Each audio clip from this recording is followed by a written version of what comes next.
I'll vote for Nick kasi siya ang FM face ng FMC. Peace, Nick! Isa lang po. Yun lang. Okay. I vote for John and Rosie. For John first. I vote for you kasi wala nang trip lang. And I vote for Rosie kasi parang hindi ka na mahirapang magtago kay Shibakar. So, see you at Pagsanan. Game na po. Sino iba po? Ay, explain mo kay. Why? I chose the most senior of the two, and they are the most senior. I think they deserve to be in Pangasinan right now. Pagsanhan. Pagsanhan.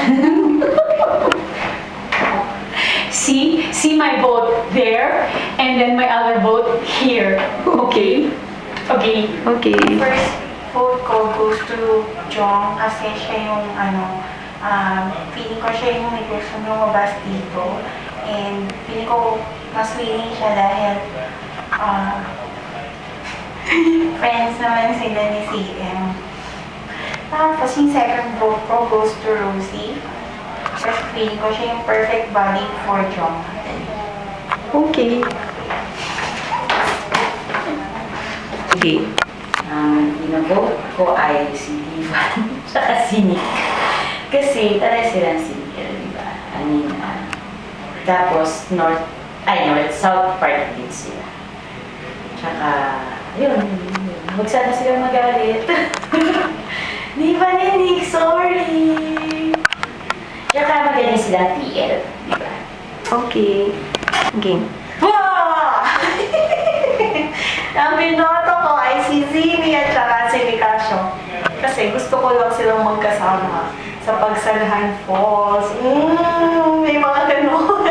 Yun na! Ang binoto ko ay si Jong at saka si Rosie. Please. Kasi dahil kayo na lang dalawang natitirang nag-yosi sa amin, yun lang. Ang una kong binoto ay si Joe. Dahil parang may interest naman siya na sa pagsamahan nung nag-usap tayo.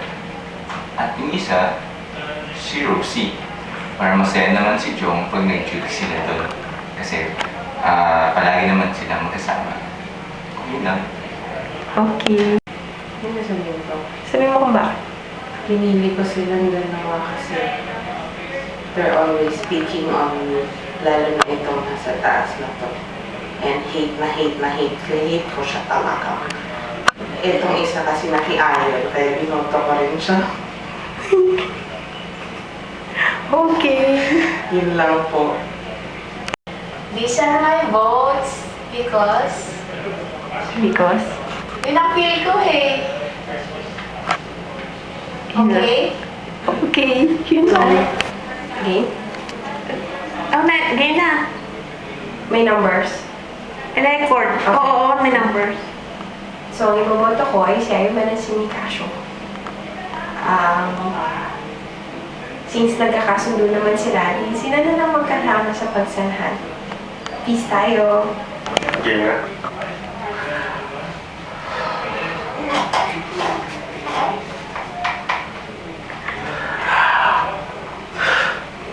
Ano ba mo?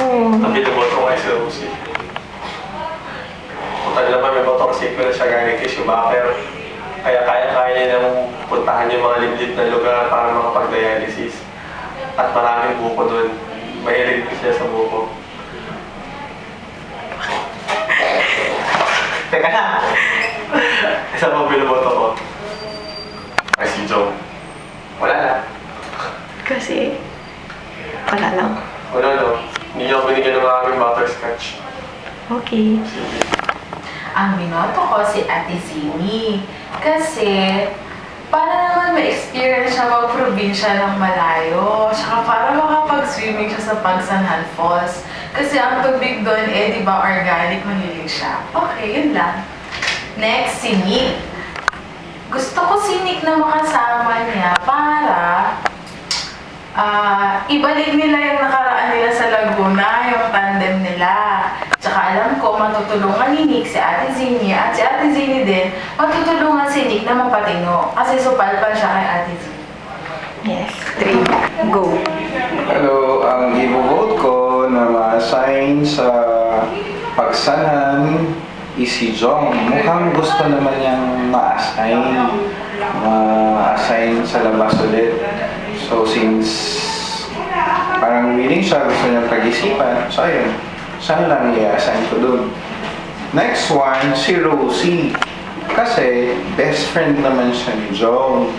So, kung malayo naman yung lugar na mapag-assignan, at least may best friend siya. At I think matutuwa din si Rosie kasi she's running away. Yun lang.